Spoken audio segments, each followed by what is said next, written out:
అరే నాన్న, గోల్డీ బాబాయ్ ఎంతో ప్రేమగా నా కోసం పచ్చిమిర్చి తీసుకొనొస్తే మీరెందుకన్ని ప్రశ్నలు అడుగుతున్నారు?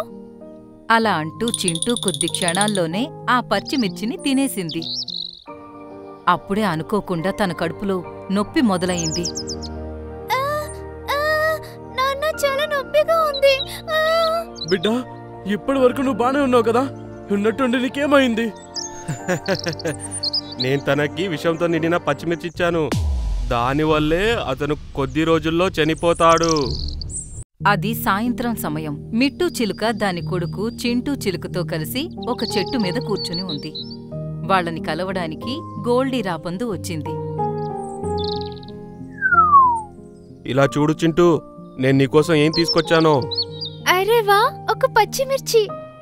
కాని గోల్డీ రాబందు, నువ్వంత దుష్టపక్షి అయ్యుండి కూడా నా కొడుకు కోసం తినడానికి ఎందుకు తెచ్చావు? అరే, నేను నీలం కొండల పైకి వెళ్ళాను. అక్కడ నాకు పచ్చిమిర్చి చెట్టు కనిపిస్తే నేను చింటూ కోసం తీసుకొచ్చాను. అరే నాన్న, గోల్డీ బాబాయ్ ఎంతో ప్రేమగా నా కోసం పచ్చిమిర్చి తీసుకొనొస్తే మీరెందుకన్ని ప్రశ్నలు అడుగుతున్నారు? అలా అంటూ చింటూ కొద్ది క్షణాల్లోనే ఆ పచ్చిమిర్చిని తినేసింది. అప్పుడే అనుకోకుండా తన కడుపులో నొప్పి మొదలయింది. నాన్న, చాలా నొప్పిగా ఉంది. బిడ్డా, ఇప్పటి వరకు నువ్వు బానే ఉన్నావు కదా? ఉన్నట్టుండి నీకేమైంది? నేను తనకి విషంతో నిండిన పచ్చిమిర్చి ఇచ్చాను. దానివల్లే అతను కొద్ది రోజుల్లో చనిపోతాడు. దుష్ట రాబందు, నువ్వు ఇలా ఎందుకు చేసావు? నా బిడ్డని చంపడం వల్ల నీకు ఏం లాభం? ఒకవేళ నువ్వు నీ కొడుకుని కాపాడుకోవాలంటే నువ్వు నాకో పని చేసి పెట్టాలి. 10 రోజుల క్రితం నేను ఒక పిచ్చుక ఇంకా దాని 2 పిల్లల్ని చంపి తిన్నాను. అప్పుడు కోతి స్వామిగారు చెప్పారు నాకు ఆ 3 శాపం తగిలిందని. దానివల్ల నేను రేపు ఉదయం చనిపోతాను. కానీ ఈ శాపం నుండి బయటపడటానికి ఒక మార్గం ఉంది. టాయ్లాండ్ అడవిలో ఒక నీలి పిచ్చుక ఉంది. తను కొన్ని సంవత్సరాల నుండి తన ఇంట్లో ఒక మాయావి ముత్యాన్ని రక్షిస్తుంది. ఆ ముత్యం తిన్న వెంటనే నాకు ఉన్న శాపం మాయమైపోతుంది. కానీ సమస్య ఏంటంటే నేను ఆ ముత్యాన్ని ముట్టుకోలేను, కేవలం తినగలను. అందుకే నువ్వు ఏదో ఒకటి చేసి ఆ ముత్యాన్ని నా దగ్గరికి తీసుకొచ్చి నాకివ్వు. అది తిన్న వెంటనే నా మీద ఉన్న శాపం తొలగిపోతుంది. అలా జరిగిన వెంటనే నేను మీ చింటూని బాగా చేసే మూలికను తెచ్చిస్తాను. మిట్టూ దగ్గర అది చెప్పినట్టు చేయడం తప్ప ఇంకో మార్గం లేదు. 2 గంటల ప్రయాణం చేసిన తరువాత మిట్టూ టాయ్లాండ్ అడవికి చేరుకుంది. అక్కడ అది చాలా రకాల పక్షుల్ని చూసింది. వాటి మధ్యలోనే నీలం రంగు పిచ్చుక కూడా ఉంది. హలో ప్రియమైన పక్షులారా, ఎలా ఉన్నారు మీరందరూ? మేం బాగానే ఉన్నాము మిట్టుగారు. మీరు ఈ అడవికి కొత్త అనుకుంటా. ఎక్కడి నుండి వచ్చారు? నేను కేవలం కొద్ది రోజులు తిరగడానికి వచ్చాను. ఈ అడవిలో కొన్ని రోజులు తిరగాలనిపిస్తుంది. ఇది చాలా మంచి విషయం. ఈ అడవికి వచ్చిన వాళ్ళందరికీ ఈ ప్రదేశం ఎంతో నచ్చుతుంది. అలా అన్ని పక్షులు చాలాసేపటి వరకు మాట్లాడుకుంటూ ఉన్నాయి. ఇంతలోనే పావురం ఇలా అంది. అలా అయితే మరి చెప్పండి, మన అతిథిని ఈరోజు తమ ఇంట్లో ఎవరు పెట్టుకుంటారు? నాకైతే ఈరోజు నీలు పిచ్చుక ఇంట్లో ఉండాలని ఉంది. తప్పకుండా మిట్టు అన్నగారు, మీరు నాతో రావచ్చన్నయ్య గారు. అలా చేస్తే నేను చాలా సంతోషపడతాను. ఈ మాట విని మిట్టూ సంతోషానికి హద్దులేదు. అది నీలుతో కలిసి దాని ఇంటికి వెళ్ళింది. కాసేపట్లో అవి నీలు పిచ్చుక ఇంటికి చేరుకున్నాయి. అక్కడ ఒక గవ్వ లోపల ఒక మెరుస్తున్న ముత్యం ఉంది. అరే నీలు చెల్లి, ఈ ముత్యం సముద్రంలో ఉంటుంది కదా? మరిది నీ గూట్లోకి ఎలా వచ్చింది? మిట్టు అన్నయ్య, ఒకరోజు ఒక రాబందు నా వెంట పడింది. దాని నుంచి తప్పించుకునే క్రమంలో నాకు దెబ్బలు తగిలాయి. అప్పుడు సముద్రంలో పడ్డాను. అప్పుడు సముద్రంలో జలకన్య నా ప్రాణాలు కాపాడింది. తనే నాకు ఈ మాయాముత్యాన్నిచ్చింది. తను నాకు చెప్పింది ఈ ముత్యంలో ఒక చనిపోయే పక్షి ప్రాణాన్ని కాపాడే శక్తి ఉందని. ఏ పక్షి అయితే ఎప్పుడు పాపం చేయలేదో, ఎవరినైతే ఎప్పుడూ బాధ పెట్టలేదో, నేను ఈ ముత్యాన్ని అటువంటి పక్షి ప్రాణాలు కాపాడడానికి మాత్రమే ఉపయోగించాలి. తన మాటలు విని మిట్టు ఎదురు చూస్తుంది, నీలు పిచ్చుక ఎప్పుడు పడుకుంటుంది అని, ఆ ముత్యం తీసుకుని ఎప్పుడు పారిపోవాలా అని. సరే అన్నయ్య, నేను పడుకుంటాను, నువ్వు కూడా పడుకో. రేపొద్దున్నే ఇద్దరం కలిసి ఊరికి వెళ్దాం, సరేనా? అలాగే నీలు. ఇంకా 2 కళ్ళు మూసుకుని పడుకున్నాయి. కాసేపటి తర్వాత మిట్టూకి నీలు నిద్రపోయింది అనిపించగానే అది లేచి ఆ ముత్యం దగ్గరకు వెళ్ళింది. నేనిలా చేయక తప్పదు. నేను నా బిడ్డని కాపాడుకోవాలి. అలా అంటూ అది ఆ ముత్యాన్ని కాళ్లతో పట్టుకున్న వెంటనే నీలు పిచ్చుక కళ్ళు తెరిచింది. మిట్టు అన్నయ్య, ఏం చేస్తున్నావు నువ్వు? దాన్ని అక్కడే పెట్టేయ్. లేదు, ప్రస్తుతం నేను నీ మాట వినే పరిస్థితిలో లేను. మిట్టు జరిగిందంతా నీలు పిచ్చుకకు చెప్పింది. అది విని నీలు ఇలా అంది. మిట్టన్నయ్య, ఒకసారి నేను చెప్పేది విను. మిట్టు చిలుకకి మతిపోయింది. అది నీలు పైన దాని పదునైన ముక్కుతో దాడి చేసింది. దానికి చాలా గాయాలయ్యాయి. నీలుని గాయపరిచి మిట్టు అక్కడ్నుండి వెళ్ళిపోయింది. 2 గంటల ప్రయాణం తరువాత అది దాని అడవికి చేరుకుంది. అది అక్కడ దాని బిడ్డ చింటూ ఇంకా నొప్పితో బాధపడడం చూసింది. అలాగే ఆ రాబందు దాని దగ్గరే కూర్చుని ఉంది. అరే వా మిట్టు, నువ్వు వచ్చేశావా? ఇలా ఇవ్వు, ఆ ముత్యాన్ని నాకివ్వు. పొద్దున్నే సూర్యుడి కిరణాలతో నేను దీన్ని తింటే నా మీదున్న శాపం తొలగిపోతుంది. ఒకవేళ నీకీ ముత్యం ఇవ్వాలంటే ముందు నువ్వు నా బిడ్డ ప్రాణాలు కాపాడే ఆ మూలికను నాకు తెచ్చివ్వాలి. పొద్దున్నే ఏదో ఒక చెట్టు ఆకు తెచ్చిస్తాను. ఇంకా ముత్యం తిని మాయమైపోతాను. ఎలాగో తన బిడ్డను కూడా కాపాడడం అసాధ్యం. అలాగే పొద్దున్నే తీసుకొస్తాను, నువ్వేం కంగారు పడకు. ఇంతలోనే అక్కడికి నీలు పిచ్చుక కూడా వచ్చింది. ఇంకా ఇలా అంది. మిట్టన్నయ్య, అతని మాటలు నమ్మకు. ఈ రాబందువు దాడి చేయడం వల్లే నేనా సముద్రంలో పడిపోయాను. ఆ జలకన్య నాకేం చెప్పిందంటే ఆ ముత్యంతో కేవలం ఆ పక్షిని మాత్రమే కాపాడాలి. ఎవరైతే ఎలాంటి తప్పుడు పనులు చేయలేదో అలాగే ఇంకెవర్ని బాధ పెట్టండి. కాని ఈ రాబందువు చాలా దుష్టుడు. నేను ఈ రోజు కోసమే ఇన్ని రోజులు ఈ ముత్యాన్ని రక్షించానా? ఇప్పుడేమో ఈ దుష్టపక్షి వచ్చి దీన్ని తిని బ్రతికుండి ఆ తర్వాత ముందు ముందు చిన్న చిన్న పక్షుల్ని చంపి తినేయాలనుకుంది. ఒకవేళ నేను ఈ రాబందు ప్రాణాలు కాపాడకపోతే తను నా బిడ్డ ప్రాణాలు కాపాడాడు. ఇప్పుడు నాకు పూర్తిగా అర్థమైపోయింది మిట్టు అన్నయ్య. ఏ పక్షికైతే తినిపించమని ఆ జలకన్య నాకీ ముత్యాన్ని ఇచ్చిందో అది ఎవరంటే మీ బిడ్డ చింటూనే. మీరీ ముత్యాన్ని తనకు తినిపించండి, తనకు తప్పకుండా నయమవుతుంది. ఏం మాట్లాడుతున్నావు నువ్వు?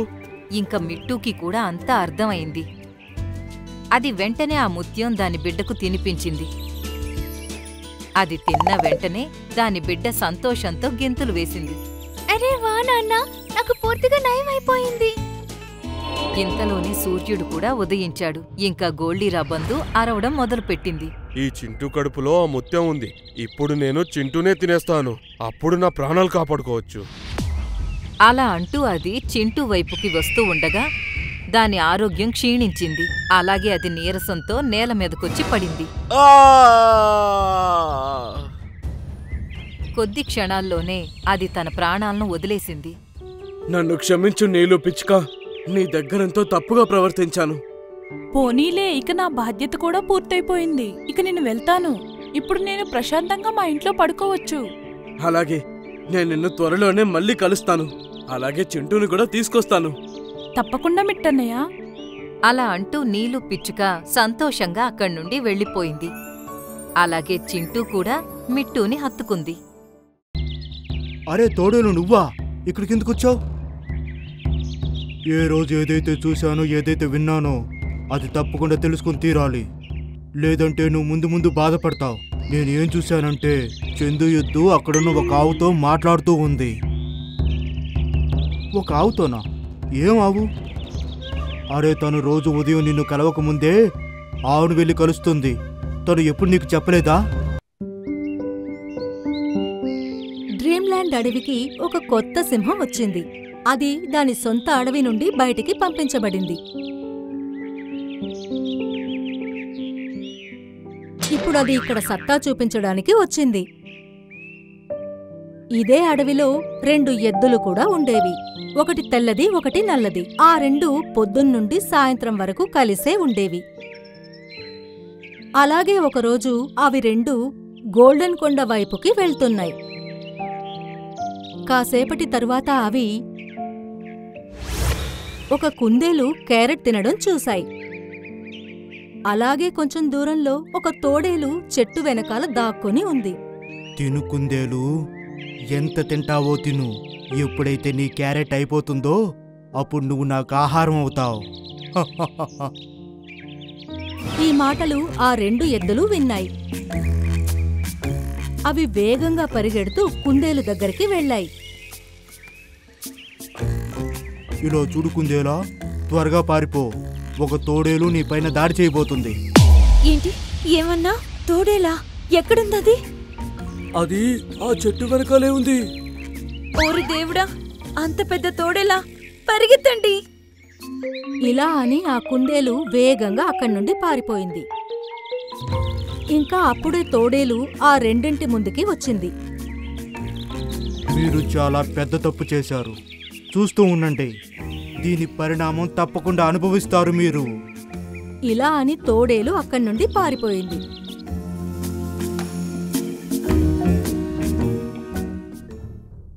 ఇంకా అలా జరిగిన వెంటనే అదే సింహం అక్కడికి వచ్చింది. అరే వా, ఎంత బలమైన పటిష్టంగా ఉన్న ఎద్దులు! ఇందులో ఒకరిని చంపినా కూడా 3 రోజులకు సరిపడా భోజనం లభిస్తుంది. అలా అని అది గర్జిస్తూ ఆ 2 వైపుకి పరుగు తీసింది. అరే, ఉన్నట్టుండి ఈ సింహం ఇక్కడికి ఎలా వచ్చింది? ఆ 2 భయపడి అక్కడి నుండి పారిపోయాయి. కాని సింహం వాటికన్నా వేగంగా పరిగెడుతూ వెళ్ళింది. జాగ్రత్తగా విను, మనం ఇలా పరిగెత్తితే మనలో ఒకరి ప్రాణం ఖచ్చితంగా పోతుంది. మనం దీనికన్నా ఇద్దరం కలిసి దాన్ని ఎదుర్కోవడం మంచిది. అవును, నువ్వు చెప్పింది నిజమే. అవి 2 ఆగిపోయాయి. ఆగి తిరిగి సింహం వైపుకి వచ్చాయి. అరే, వీళ్ళిద్దరికి ఏమైనా పిచ్చా? పరిగెత్తడం లేదు. సింహం వాటికి కొంచెం దూరంలో ఆగి ఇలా అంది. అరే పారిపోండి, లేదంటే నేను మీ మీద ఖచ్చితంగా దాడి చేస్తాను. చూద్దాము నువ్వేం చెయ్యగలవు.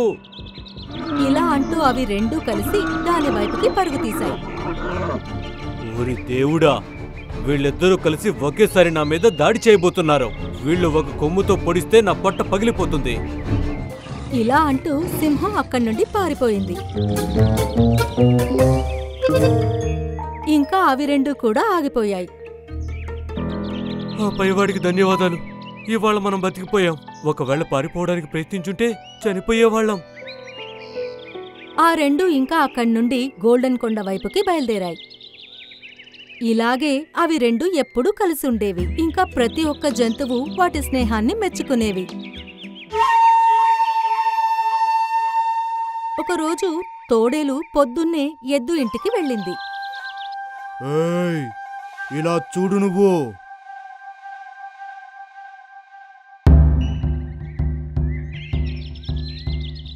అరే తోడేలు, నువ్వా? ఇక్కడికి ఎందుకు వచ్చావు? ఏ రోజు ఏదైతే చూశానో, ఏదైతే విన్నానో అది తప్పకుండా తెలుసుకుని తీరాలి. లేదంటే నువ్వు ముందు ముందు బాధపడతావు. నేనేం చూశానంటే, చందు ఎద్దు అక్కడున్న ఒక ఆవుతో మాట్లాడుతూ ఉంది. ఒక ఆవుతోనా? ఏం ఆవు? అరే, తను రోజు ఉదయం నిన్ను కలవకముందే ఆవును వెళ్ళి కలుస్తుంది. తను ఎప్పుడు నీకు చెప్పలేదా? లేదే, నాకేమీ చెప్పలేదే. కానీ ఒకవేళ నీకు ముందు నుంచి ఈ విషయం తెలుసుంటే నువ్వు ఈరోజు నా దగ్గరికి ఎందుకు వచ్చావు? నాకేం అవసరం ఉంది అనవసరంగా నీకు తన విషయాలు చెప్పడానికి? తను నిన్ను మంచి స్నేహితుడని భావిస్తే తానే నీతో చెప్పేది కదా. కానీ ఈరోజు తను ఒక మాట అన్నాడు. అందుకే నేను ఈరోజు నీ దగ్గరికి రాకుండా ఆగలేకపోయాను. ఏమన్నాడు తను? ఆ ఆవు అడుగుతుంది, నీకు నేను తప్ప ఇంకెవరైనా స్నేహితుడున్నాడా అని. తను అవును ఉన్నాడు, ఒక ఎద్దు అని చెప్పింది. దాని పేరు కాలు అని కూడా చెప్పింది. అప్పుడు తాను నన్ను కూడా నీ స్నేహితుడికి పరిచయం చేయని అడిగింది. తను అప్పుడు ఏమన్నాడు తెలుసా? ఏమన్నాడు చెప్పు. తను అనింది, ఆ కాలు చూడ్డానికి చాలా దారుణంగా ఉంటాడు, అచ్చం చీకటంత నల్లగా ఉంటాడని. ఒకసారి ఎవరైనా చూస్తే మళ్ళీ చూడాలనిపించదట. నేను ఏదో తప్పనిసరి పరిస్థితుల్లో తనతో ఉంటాను, లేదంటే ఒకవేళ కుదిరితే నేను రోజంతా నీతోనే గడుపుతానని. కానీ నువ్వు కేవలం పొద్దున్నే మాత్రమే ఇక్కడికి మేయడానికి వస్తావుగా. ఏంటి, నా గురించి ఎలా నిందా? ఇప్పుడు అర్థమైంది. కొద్ది రోజులుగా తను నా దగ్గరికి లేటుగా ఎందుకు వస్తుందో నాకు అస్సలు తెలియదు. తను నన్ను అంతలా ద్వేషిస్తాడని. నీకు చెప్పడం వరకే నా పని, కానీ నువ్వు తనకి నా పేరు చెప్పకు. పేరు చెప్పాలంటే ముందు తనతో మాట్లాడాలి కదా. ఇక నేను తన మొహం కూడా చూడదలుచుకోవడం లేదు. ఇది కదా సంగతి. అవును, ఈరోజు నువ్వు నా కళ్ళుని తెరిపించావు తోడేలా. ఈ రోజు నుంచి నేను తనతో స్నేహాన్ని తెంచుకుంటున్నాను. కానీ ఇంకా నేను ఎవరితో కలిసి ఉండాలి? దాని గురించి కంగారు పడకు. నాకు ఒక పెద్ద ఎద్దు తెలుసు. తను కూడా నీలాగా నల్లగా ఉంటుంది. అలాగే తనతో ఎవరు కూడా స్నేహం చేయరు. మీరిద్దరూ ఒకరికొకరు మంచి స్నేహితులుగా మారొచ్చు. అలాగే ఎక్కడ తను? నన్ను తనకి పరిచయం చేస్తావా? ఇప్పుడు కాదు, తను నిన్ను కలవడానికి సాయంత్రం వస్తాడు. అక్కడ గోల్డెన్ కొండలు ఉన్నాయి కదా, అది ఆ కొండల్లోనే నివాసం ఉంటుంది. సరే అయితే సాయంత్రం నువ్వు తన దగ్గరికి తీసుకెళ్తావా? ఈ రోజంతా నేను ఆ పొగరుబోతు చెందు లేకుండా గడిపేస్తాను. ఈ మాట విని తోడేలు సంతోషంతో అక్కడి నుండి వెళ్ళిపోయింది. నాకు ఈ చందు నిజస్వరూపం తెలిసి ఉంటే ఎప్పుడో తనతో స్నేహం వదిలేసేదాన్ని. ఎందుకో కాని తోడేలు ఈరోజు చాలా సంతోషంగా ఉంది. సాయంత్రం అది ఎద్దు ఇంటికి వెళ్లి ఇలా అంది. పద వెళ్దాం, నీకు ఈరోజు కొత్త స్నేహితుడిని పరిచయం చేస్తాను. సరే ఇప్పుడే వెళ్దాం, పద ఇప్పుడే వెళ్దాం. ఎద్దు తోడేలుతో కలిసి బయలుదేరింది. తోడేలు దాన్ని గోల్డెన్ కొండల వైపుకి తీసుకెళ్ళింది. ఆ తర్వాత అడవిలో వాటికి ఏం కనిపించిందంటే పెద్ద పెద్ద గడ్డి ఉన్న ప్రదేశం కనిపించింది. ఇంకా ఎంత దూరం ఉంది? నేను బాగా అలసిపోయాను. దగ్గరికి వచ్చేసాం. అదిగో చూడు, గుహ కనిపిస్తుందా?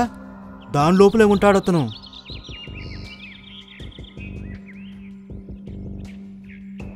ఏమన్నావు? ఒక ఎద్దు ఈ గుహ లోపల ఉంటుందా? అలా ఎలా సాధ్యమవుతుంది? ఈ మాట విని తోడేలు మొహం మీద కుట్రతో నిండిన నవ్వు కనిపించింది. ఇంకా ఇలా అంది. బయటికి రానేస్తామా?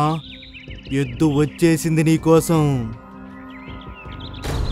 అది ఇలా అన్న వెంటనే సింహం గుహ లోపల నుండి బయటికొచ్చి ఎద్దును చూసి చాలా సంతోషించింది. అద్భుతం తోడేలు, నువ్విచ్చిన మాట మీదే నిలబడ్డావు. అవునయ్యా. ఇదంతా ఏంటి? నువ్వు నన్ను మోసం చేసావు కదా? అవును, నేను నిన్ను మోసం చేశాను. మీ ఇద్దరి వల్ల నేను ఆ రోజు ఆకలితో ఉండాల్సి వచ్చింది.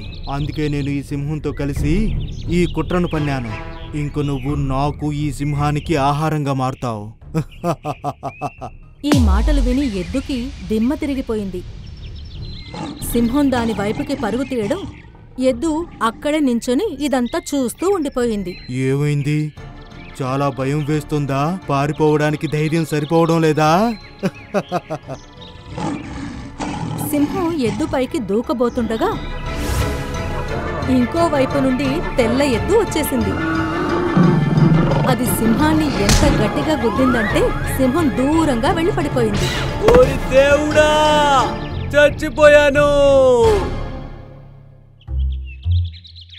అరే, ఇదెలా సాధ్యమైంది?